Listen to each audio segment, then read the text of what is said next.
Assalamualaikum. Yuk masuk dapur. Kita masak sama-sama ya. Hari ni masak nasi goreng saja. Alhamdulillah, dah lama nenek tak bersiaran. Yuk follow nenek. Kita masuk dapur, masak sama-sama. Lihat bahan-bahannya. Bahan yang mudah saja ya. Perlukan carrot, kacang panjang, fish cake dan udang. Dan juga nenek gunakan udang kering, bawang putih dan bawang merah. Nenek gunakan sedikit saja ikan bilis halus ya anak-anak, dan juga 10 biji lada padi. Okey.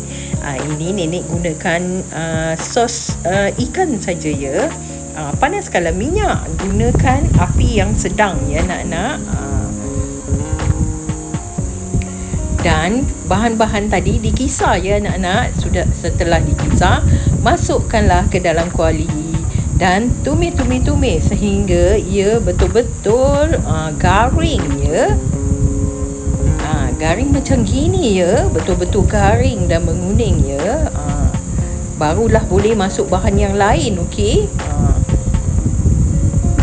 Yang ini nenek masukkan ikan bilis ya. Ikan bilis nenek tak kisar. Nenek suka lepaskan gitu, okey. Dan tumis sehingga ikan bilis ini wangi dan garing, okey. Baru boleh masukkan bahan yang lain, okey. Dan dikacau-kacau sehingga rata, okey, dan mewangi. Lihat tu, sudah kering rencahnya macam gitu, okey. Setelah rencahnya garing, masukkanlah cili kering ya, cili yang sudah dikisar. Ini gunakan 1 sendok saja dan dikacau-kacau sehingga ia garing. Macam gitulah. Dia garing betul-betul, okey. Baru boleh masukkan udang, okey. Nenek tak sempat nak rekod sebab gaduh dengan phone ni. Dapur sini panas sangat.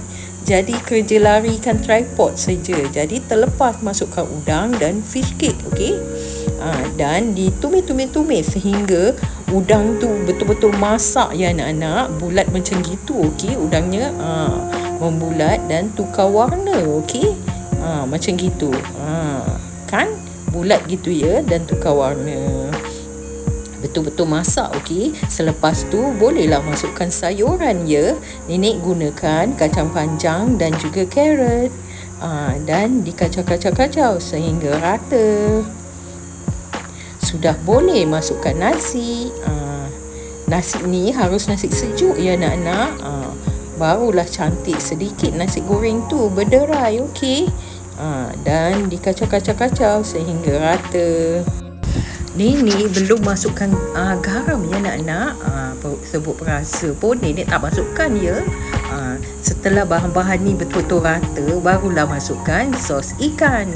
Okey, gunakan sos ikan saja ya. Jangan gunakan sos tiram sebab ini nasi goreng kampung, okey. Dan dikacau-kacau sehingga ia merata. Dan sudah boleh dirasa. Bismillah. Bagaimana? Alhamdulillah sedap. Syukur alhamdulillah secukup rasa.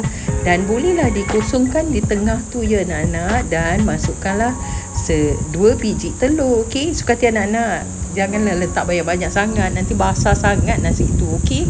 Dan diamkanlah telur tu di dalam kuali ya. Setelah ia betul-betul memutih di bawah tu dah masak, barulah kita gaulkan bahan-bahan tadi merata ya, telur dan nasi tu.